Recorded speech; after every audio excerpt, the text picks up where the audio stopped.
Okay, so let's get this master material done. It's in the living document, but let's actually go and do it live in here. So I am seeing a lot of people not actually getting these master materials in there yet, and we need to get them in now. So let's actually make it. So in my scene here, I've deleted everything. So I've got no materials whatsoever, and in my material folder here, I'm just going to right click and make a material. Or I can put it on the outside here so I know at least where it is. Make a material. I'm going to call this for master material underscore master or something so I know what it is. There we go. And we're going to speed run through some of this because it's stuff we've covered again and again, and it is in the living document. But I've also got stuff that I'm going to add into this which isn't in the living document, which is going to help us, and you'll see why. So first of all, what I'm going to do is just bring in some textures. So I'm going to do material, I'm going to do textures. I'm just going to bring in a set of textures. Now I've used that enough, so I'm going to use something else. There you go. So I'm going to use these. Now I am bringing in the height as well. So I'll set it up. I'll set the height up as well, but I'm not going to actually use it. So what's that? Is that the roughness of the height? That's the height. So let's put that at the bottom. Oh, we're flinging roughness maps everywhere apparently. There we go. So as we know, level 1, we just plug all those in and you're all good. But obviously, that's not what we're going to do for all our materials. This is going to be the base for everything we're going to texture when it comes to walls, floors, props, everything like that. As we've gone over, things like decals and light functions, they'll be using their own textures, their own materials. Okay, so number 1, before I start plugging all these, well, I can start plugging them in, I guess. So I'll plug in the color to base color, the red of the roughness map into roughness, the RGB of normal into normal, and then the red of height would be going to the red of height of displacement, but we're not going to use it like I said. I've just got it in here just to know where it is. Cool. So we need to parameterize all these, so turn these into something we can actually see. And what I'm going to do before I do that is just come over here on the left-hand side. You've got this thing called parameters here, which is currently empty. I'm actually going to drag that out and dock it to the left-hand side so we can actually see everything we're about to do kind of get updated. Okay, so right-click, convert to parameter, base color. You can already see there that we've got this base color appearing on the left-hand side, on the right-hand side. So do that for roughness as well. And we do it for normal. There we go. Super, super good. Now here's the first thing that we've not covered in the living document. It will be in there, but we've not covered it yet. And I've spoke to a couple of people about it. Is organizing this. So as we add all these functions and stuff, we're going to get a big list of stuff up here on the right-hand side. And on all our material instances, we'll get a big list of stuff. But it's a bit hard to find what's what inside that big list. So what I'm going to do is start organizing stuff. So what I'm going to do is grab my color map, base color here. And on the left-hand side here, you'll see group. It says none. There's nothing in there at the minute. But if we just write in there, color, that creates a group called color. And you'll see that on the right-hand side there, that's now gone into a place called color. And underneath it, you'll see this set priority. I'm just going to put 8 in there, and you'll see why in a bit. And I'll do that for each of these. So this is my roughness. I'll type roughness in. Now we've got a roughness group, and I'll set this to 8. And then we've got normal. So I'll put a normal, and we'll set that to 8. There we go. So now we've got groups, which is really, really good. So I'll save that dead quick, and I'll just make a material instance from that, just so we can see what's going on. So nothing's there at the minute because we've not actually saved this. So if we go in and apply, now you can see we've got a color, a normal, and a roughness. So we got everything we're going to do with each one of these, we can group inside these little groups. Cool. So let's go to our color map and let's start doing some stuff to this. So first of all, what I want to do is make sure I can make it brighter and darker. So what I'm going to do is just add a multiply, holding M and clicking. And then I'm going to use a scalar, holding S and clicking. Now remember, a scalar is just a black and white 0 to 1 parameter to increase stuff. So I'll call this color, brightness. Set this to the color group, and I'm going to set this to 10 To set priority to 10. Plug it into there, plug it into there. Then after that, so that's controlling the brightness. We might as well kind of, for at least with this one, we'll kind of show that updating. So you can see now that I've set the color to color group and that. So to show you what this set priority does here, this I've set to 10. But if I set this as 2, you see how on the parameters now, the color brightness is before the color texture. So the higher the number, the next in line it is. So if I put this at 10, like that. Because I'm actually going to put stuff in front of this later on. So we'll apply. And there we go. So you can see it's black there. But I can increase that. And increase. And back. There we go. So I just want to set the default number of this to 1. And let's just see how bright I could make this. I'm going to go 5 as my max. So with this selected, you can see on the left-hand side here, I've put where it says default value, I've set 1. That's basically normal. And then you got slider min, slider max. So if I put 5 in slider max, it means that it's not going to go lower than 0 and it's not going to go higher than 5. So if I apply that, now what you'll see is the slider can go no further than 0, no higher than 5. But its default is always going to be 1. Cool. So that's that. Next one, we're going to add something that we can control the contrast. What you see what you're going to do. You'll see how that works in a second. So what I'm going to do is add a power node. So I'm going to hold E and click. E for escalator.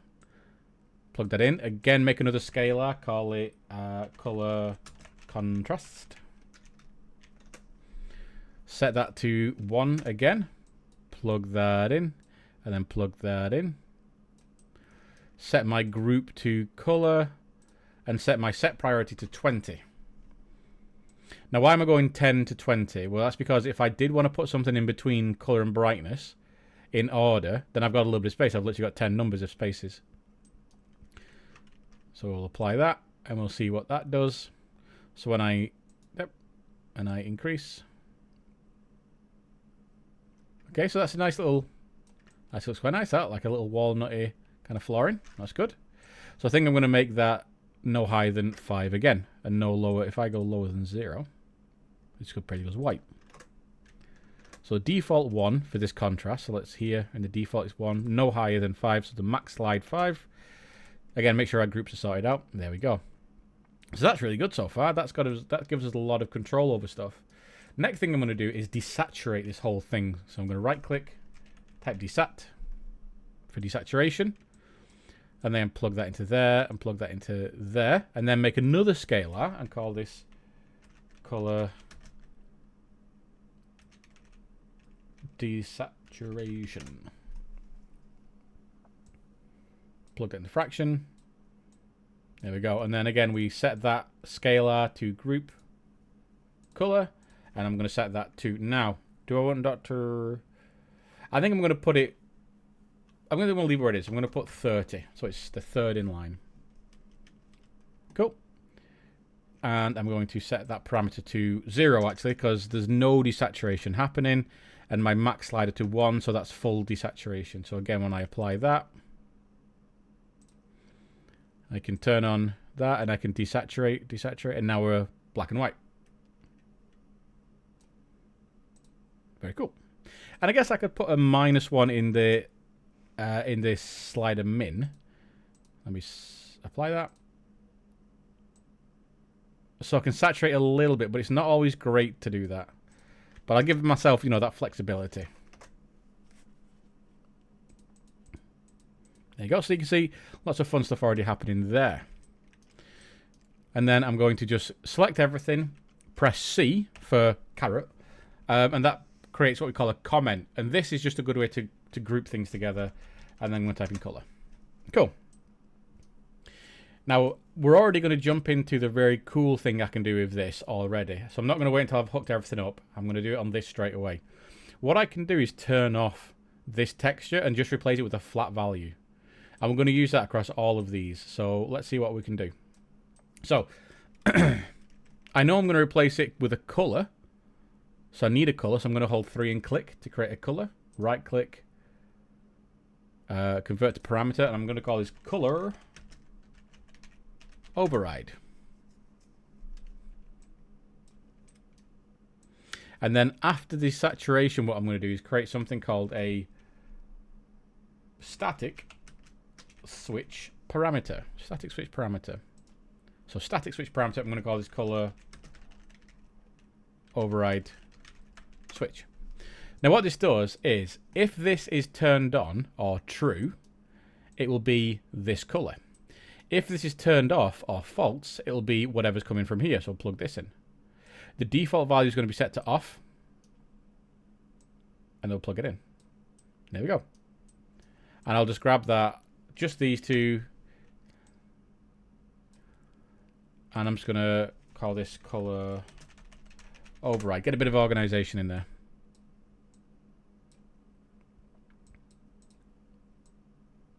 Very cool. So we've already kind of jumped into a little bit of cool complexity. Okay. Which is very, very cool. Like I said, very cool.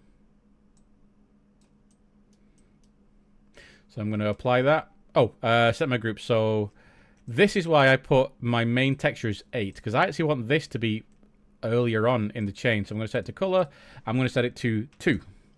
And then I'm going to set this color to 5. So you can see now the color override switch comes first, and then the color override color comes second. So I turn that on. The texture's gone. We're left with the roughness map underneath it and the normal map, but the actual texture itself has been overridden by this. It's very cool. I'll apply that. So now what we've got is, now this is what I love about this function. I'll turn it on, so it's active, but it's not actually turned on here. When I turn it on, it actually gets rid of everything to do with the textures, so I just have the color. Straight up color. And then when I turn it off again, now I've got my textures back. It's a super, super cool. So that's very, very cool. And the last thing I'm going to do to this is, what if I want to tint a color to this entirely? So I actually want the values of this texture, but I want to tint it. So I don't actually want a flat color. This is very, very easy. I'm going to make a multiply, so holding M, clicking. From this desaturation, I'm going to go into A.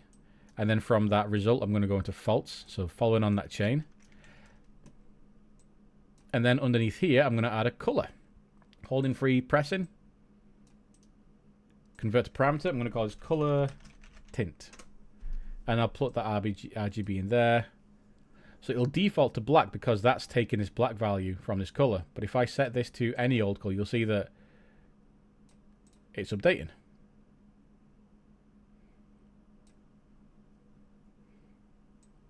So I'll set it to white as my default. I'll apply. Oh, I didn't put it in group, so let me make sure I put that in color group. And I'll put this as 40 so it's at the end of everything. Okay. And then apply. So now what we've got is color tint. So I can actually go and update my color. But as you notice, it's got the values of the color of the texture underneath it. So if I say color pick that, and then I'm going to desaturate everything 100%. So now this is not being influenced by any of the yellow values or the orange values from this texture. It's just pure black and white. So this color here is perfect. It's not being influenced, so this is perfect orange, perfect blue, perfect purple, perfect all the way around. But then if I desaturate, you'll see the color change because it's the value underneath it which is also getting like influenced. So lots of cool stuff. Very, very cool. So that is our basic chain. That's about the complexity as we're going to get. Everything that we're going to make is going to have some kind of override switch, because maybe I don't want to have a roughness map. Maybe I don't want to have a texture here. Same for normal maps. Metallic maps. So I've not got any metallic maps here, but you know, we can do the exact same thing to those as we've done to this. Now, when it comes to the rest of the maps, they're not going to have as big a chain as the color map, because the color can be brightened, it can be contrasted, it can be desaturated, and it can be colored.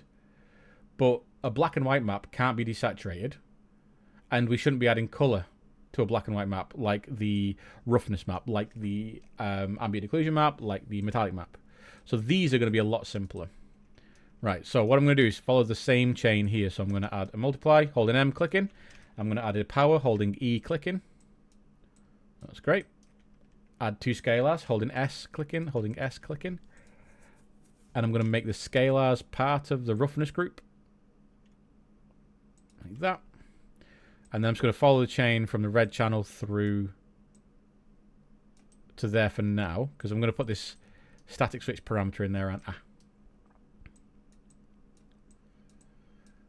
so this first one is going to be our brightness. So this is going to be roughness, intensity, I should say. Roughness, intensity. And this one is going to be roughness contrast. Roughness contrast. There we go. So I can plug that in. Plug that in. Now my roughness intensity I'm going to set to 1. And my contrast I'm going to set to 1. So they're just like whatever the value is of this map coming through. My roughness I'm going to set to max slider. I say 1. Or whatever.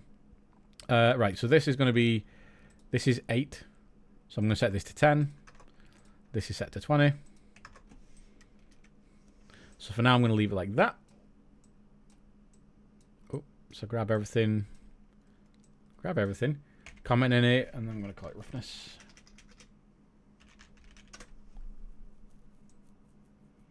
And then I'm going to create that static switch parameter.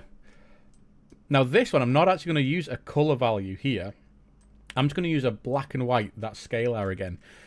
Because remember, scalar is just a black and white. 0 being black, 1 being white. So I'm going to call this roughness override. Create one of those static switches again. Static switch parameter.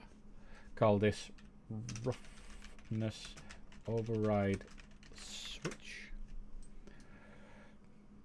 I'm going to set this to 0.5, so it's kind of like a halfway roughness. Put that into true if it's turned on. Plug this into false. And then plug this into roughness. Like that. Set this to be my override. Roughness.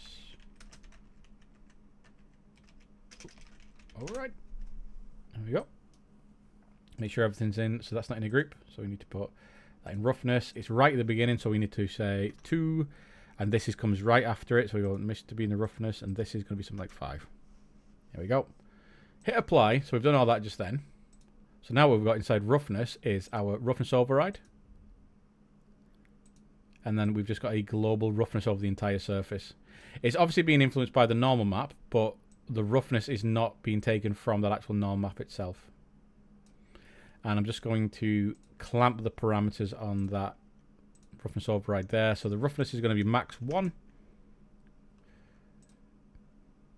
And I'll just do these two as... Oh, I set these as 5, didn't I? 5 and 5. There we go.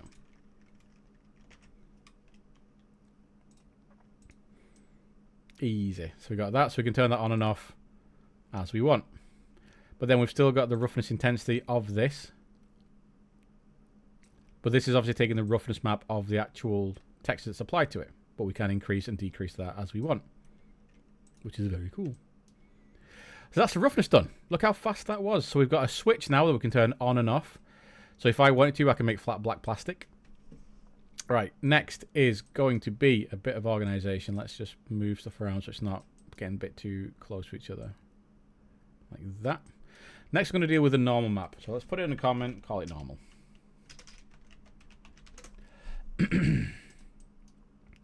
Now this one's going to be a little bit different because instead of having this kind of chain of events, what I'm going to do is have something called a flatten normal. Right click. Right click. Flatten normal, like that. So I'm going to drag that into there, which is all good. Now into the flatness here, I'm going to drag a scalar, but normal intensity. What this will actually do is if I just plug this directly in here, the more intense I make the number, the flatter the normal is going to get, which I don't really want. I want this to actually intensify the normals. So what I'm going to do, after the normal intensity, I'm going to add something called a -1 or a 1 minus. So you can either right click and search for minus to get a 1 minus, or you can press 0, or not 0, sorry, O, the letter O, and click, and that'll give you a 1 minus node. And what this does, it basically inverts the value here, like that. So now whenever I increase this, it's going to actually increase the normals. So I'll set this to 1, my default to 1. And I put the max as, I don't know, 10. Set it to normal. This is 10 because it's right after my normal map. So that's going to increase my, that's going to control the intensity. But now I'm going to get this static switch parameter again. So I'm going to get a static switch parameter. Call it normal override. Switch. And then I'm going to get another color. But this time, the clever thing is, I'm not actually going to parameterize this at all. All I'm going to do is come into it and just increase the blue to max. And what this will do is it'll just replace a flat blue color over any normals that are already attached to this. So I don't even need to parameterize it because I'm not going to change it, am I? I'm just going to need that blue channel. So normal override. So make sure that's set to normal, and that's going to be 2. Plug that into my normal channel like that. And again, what we've got is total control. So I'm going to apply that. And we should have had all out. Yep, so you can see there that we've got a nice amount of control there. But because of those static switches I've put in, if I turn them all on, what I'm dealing with is just flat values. So I've got no normals, but I got an intensity slide, so I can control the intensity of the roughness. And then I can control the color. So now I can make some, you know, shiny flat material. Why should I have to create a new material that's just a flat texture or anything like that if I can control that from this material? Again, it's a great thing about material instances. They are just calling references to the master material that contains all the controls and all that kind of jazz. So, boom. We're all good. Now we can look at the metallic. Now obviously I said that I've not actually got a metallic map in this, but let's just make one. So what I'm going to do is just grab a metallic map. There you go. So just drag that in so I can get a texture in there. I'm going to right click this, convert to parameter, obviously. Call this base metallic, or just call it metallic actually. Just call it metallic. You can see there. It's called metallic. Might as well comment it. Call it metallic. So we know where it is. Now I'm going to do the same thing with the roughness. Sorry, same thing with metallic that I did with my roughness. So I'm going to add a multiply. I'm going to add holding E to make a power. 2 scalars, holding S, clicking and clicking. So this one's going to be my metallic intensity. And it's going to be my metallic contrast. Really good. And then I'm going to make that scalar value for just from metallic. So I'm going to call this metallic override or overrid. Metallic override. And then that static switch parameter. Static switch parameter. Call it metallic override switch. There we go. And just make sure that everything is set to a metallic channel, which I've not got yet. So I'll make a metallic channel, and then I'll set my order of importance. So, oh, there you go. So this is 8, like I said. This is going to be 10. This is going to be 20. This guy is going to be 8, and the static switch parameter is going to be 2. So that's the order they're going to come in. As you can see. Oh, something here is not in a group. You're in a group. You're in a group. You're in a group. You're in a group. And you're not in a group. Okay, so I'll set this to be in the right group. There we go. And then we hook it all up. So it's black and white map. So I'm going to go from the red channel. Then into there. And then from my power, this is going to go into false. So if this is turned off or false, it's just going to show this chain. If it's turned on or true, it's going to be this. And then we'll hook these up with both of these are going to have a value of 1, because that's just In this case, this is just one is the standard value of this image. Any higher, it's going to be increasing it. Any lower, it's going to be darkening it. Same for the contrast. And then this will go into metallic. So I'll just drag that down. Call it metallic override. And there we go. So it's a little bit more complex than what we've done so far. Yes, I've not hooked up the displacement here because that's causing a lot of problems for people. So what I'm actually doing is not hooking it up at all. And we're just going to drive any of our 3D texture information through pure normal maps for now. And that's it. That's very, very cool. And of course, you can hook up an emission map if you wanted to. So you can have maybe emissive qualities. We can do that another day. I'm just going to leave it here. Well, leave it like this for now because I've got my 4 static switches. I've got my controller set up for where I need it. So I'll apply that. So now I've got my metallics. So now what I can do is turn on my metallic override. And then I can say, you know what, this is going to be metallic. Oh, I need to go in and set my metallic to have value. Oh, that's going to be 5, my intensity.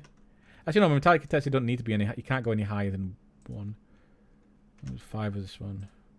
This is going to be 1 for my override. The value is going to be set to 0.5 default for this override. That's all. Oh, apply. There we go. So you can see there, and we got all the way up to 1. That's chrome. So if you bring the roughness all the way down, this is super shiny chrome. Super, super shiny. And then we can increase, add a little bit of roughness. So now we've got more like aluminium, brushed steel. But if I bring that all the way down, we've got kind of rough, almost like rubber. If we bring it all the way down, then we've got shiny plastic. And then we can control the color of whatever I want to do. As well as, obviously, having base controls for all these elements anyway. So I can increase the normals. You can see there I'm increasing the normals. So it looks a bit more intense.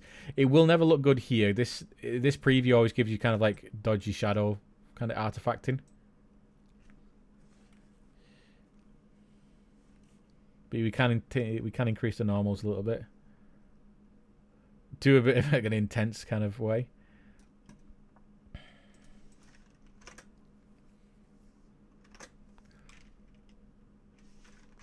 There you go.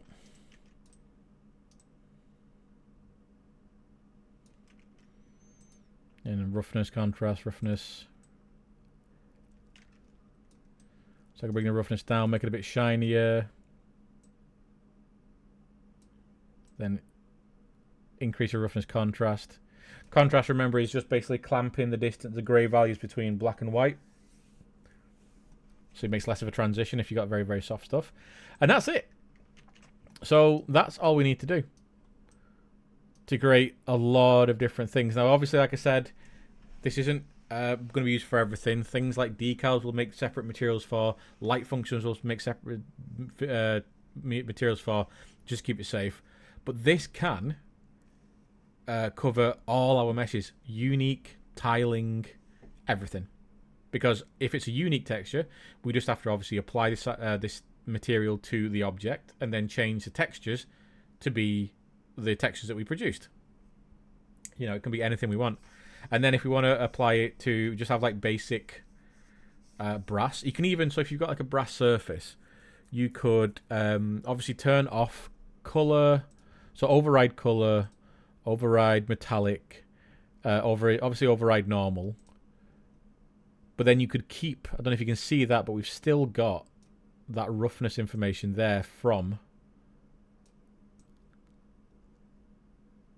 if I make it dark, you'll be able to see it actually. There you go. So we've still got that roughness information from the planks. So if you had something like just a general kind of black and white cloudy noise, you could make it look like tarnished brass, for instance, if you had like a brass stand for a lamp or something. Very, very powerful, very, very cool.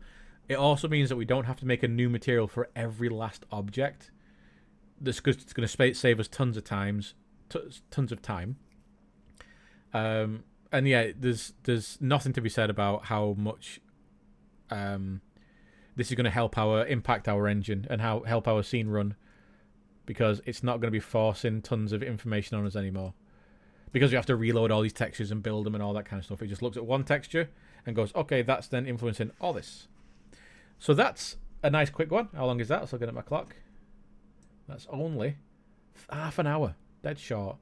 Cool. So that's what I want us to get. That's the massive material. That's what I want us to get up to. And again, we can add stuff when and if we want to. But it's all this kind of stuff. It's all this chain. You create the main function, the actual texture function, and then you create some kind of override. And this override's always going to be dead simple. And even for the